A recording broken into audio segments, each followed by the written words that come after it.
Hello students, आज हम लोग डिस्कस करेंगे क्लास 12th केमिस्ट्री के चैप्टर नंबर 2 विद्युत रसायन के अंतर्गत मोलर चालकता के बारे में। स्टूडेंट्स, हम लोग लास्ट वीडियो में डिस्कस किया था विद्युत चालन के अंतर्गत प्रतिरोध, चालकत्व, चालकता के बारे में। अब उसी के अंतर्गत इस वीडियो में अध्ययन करेंगे मोलर चालकता के बारे में। चालकता के बारे में हमने लास्ट वीडियो में डिस्कस करके आए हैं कि विशिष्ट प्रतिरोध या प्रतिरोधकता का व्युत्क्रम जो होता है वो चालकता कहलाता है। तो देखिए मोलर चालकता क्या होती है, तो इसको समझने के लिए हम एक एग्जाम्पल लेते हैं। यहाँ पर मान लिया हमारे पास एक कंटेनर है और उस कंटेनर में एक विलायक की निश्चित मात्रा, मान लिया जल की एक निश्चित मात्रा घोल दी गई 1 लीटर, ठीक है। और इसमें हमने एक विद्युत अपघट्य NaCl, विद्युत अपघट्य इलेक्ट्रोलाइट NaCl का 1 मोल घोल दिया। कितना घोल दिया?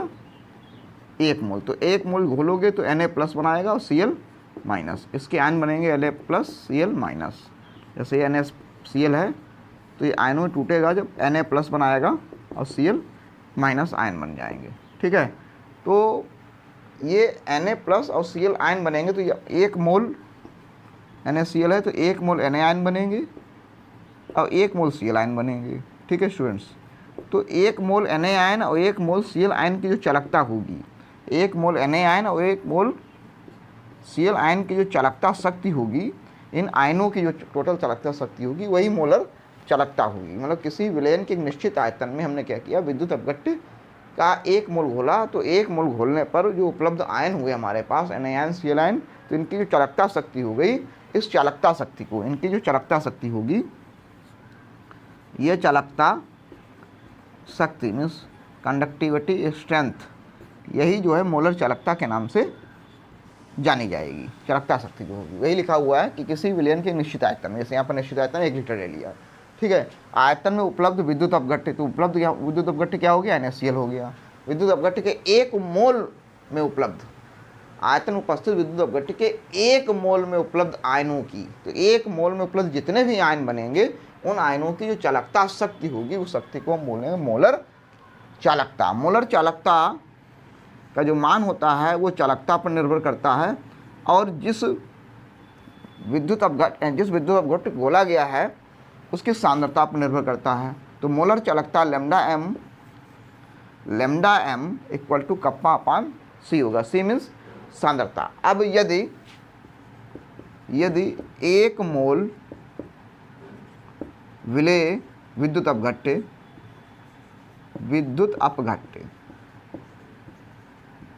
1 मोल विद्युत अपघट्य को V सेंटीमीटर क्यूब आयतन में घोला जाए। क्या किया जाए? V सेंटीमीटर क्यूब आयतन में घोला जाए तो सांद्रता होता है मोलों की संख्या बटे आयतन। तो मोलों की संख्या 1 मोल हो गई, आयतन V हो गया। तो यहाँ पर जो मात्रा ना मोल प्रति सेंटीमीटर क्यूब हो गया। तो यहाँ पर हो गया लैम्डा m बराबर कप्पा अपान C, ये फॉर्मूला हो गया, ठीक है। सॉरी, C तो पहले से था, यहाँ C की वैल्यू रख देंगे हम 1/V। तो lambda m equal to kappa into V। तो ये फॉर्मूला बताता है कि मोलर चालकता V मीन्स आयतन के समानुपाती होती है। मीन्स आयतन बढ़ेगा तो मोलर चालकता बढ़ेगी और सांद्रता बढ़ेगी तो मोलर चालकता घटेगी। ये एक रिलेशनशिप है, इसको अभी हम आगे डिस्कस करेंगे। अब यहाँ पर मान लेते हैं, चूँकि जैसे यहाँ पर मान लिया 1 मोल घोला गया 20 सेंटीमीटर क्यूब में। अब मान लेंगे क्योंकि 1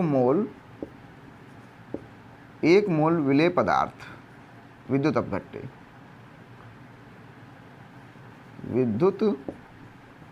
अपघट्य को 1 लीटर में घोला जाए,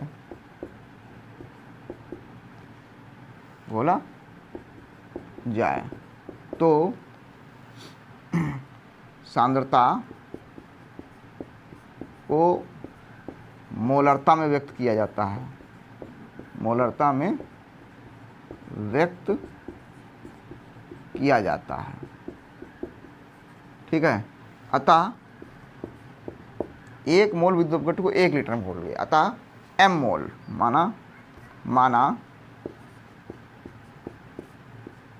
m मोल विद्युत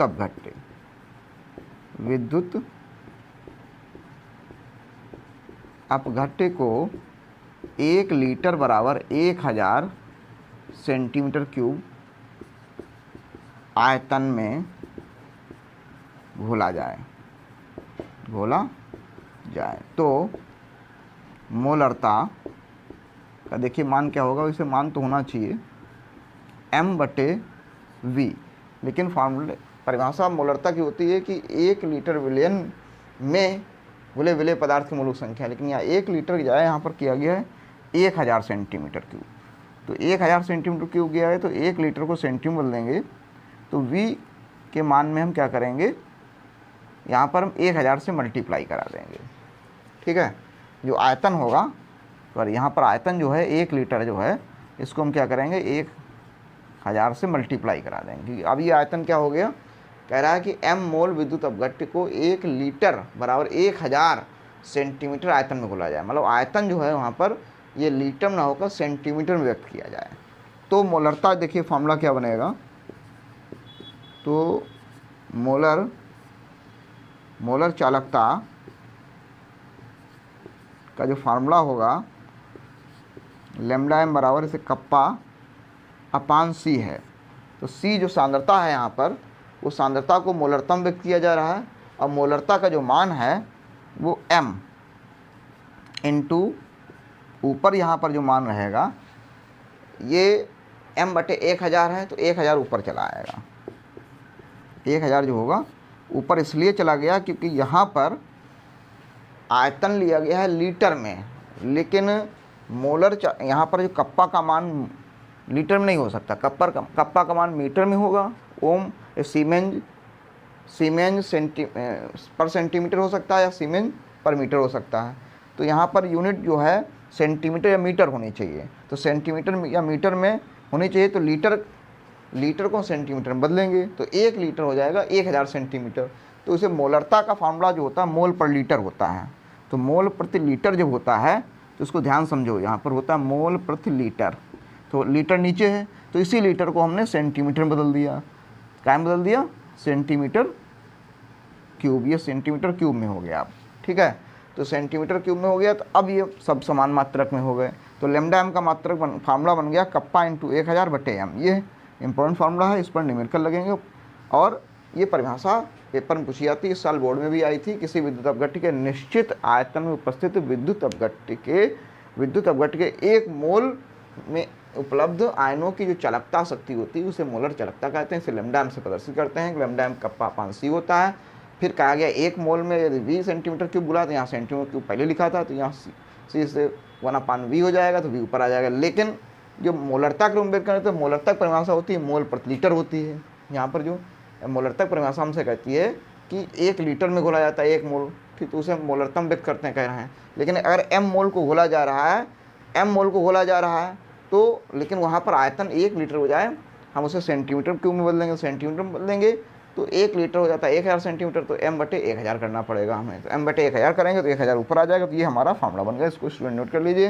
अभी हम लोग मोलर चालकता के बारे में डिस्कस कर रहे थे, जिसमें फार्मूला आया था lambda m equal to kappa into 1000/m, ये हमारा न्यूमेरिकल लगाने के लिए मुख्य फार्मूला हो गया। अब हम लोग मोलर चालकता का मात्रक पढ़ेंगे, तो मोलर चालकता लैम्डा m का मात्रक यदि निकालना है तो लेंगे हम लोग कप्पा अपान c का मात्रक, c मीन सांद्रता। ठीक है, तो कप्पा का मात्रक, चूँकि कप्पा का मात्रक होता है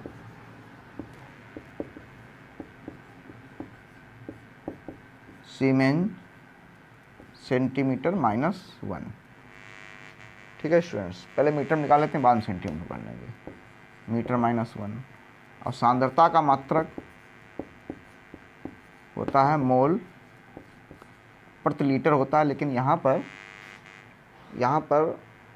जो है टन लिया जाएगा मीटर में, तो प्रति मीटर क्यूब लिखा जाएगा, मोल प्रति मीटर क्यूब। तो लेमडा एम का जो मात्रक देखिए क्या बनेगा, कप्पा का मात्रक हम ले लेंगे सीवेंज मीटर -1, और नीचे सी का मात्रक लिया जाएगा मोल प्रति, तो प्रति ऊपर चला गया मीटर क्यूब। तो इसको हल करेंगे तो आ जाएगा सीमेंज मीटर क्यूब में से -1 जाएगा metre square, siemens metre square mole -1, ठीक है। सीमेंज मीटर स्क्वायर मोल -1, या सेंटीमीटर में मोस्टली प्रयोग होगा तो सीमेंज सेंटीमीटर स्क्वायर मोल -1, ये याद कर लीजिए, बहुत ही महत्वपूर्ण है। मोलर चालकता का मात्रक होगा सीमेंज सेंटीमीटर स्क्वायर मोल -1, इसको नोट कर लीजिए।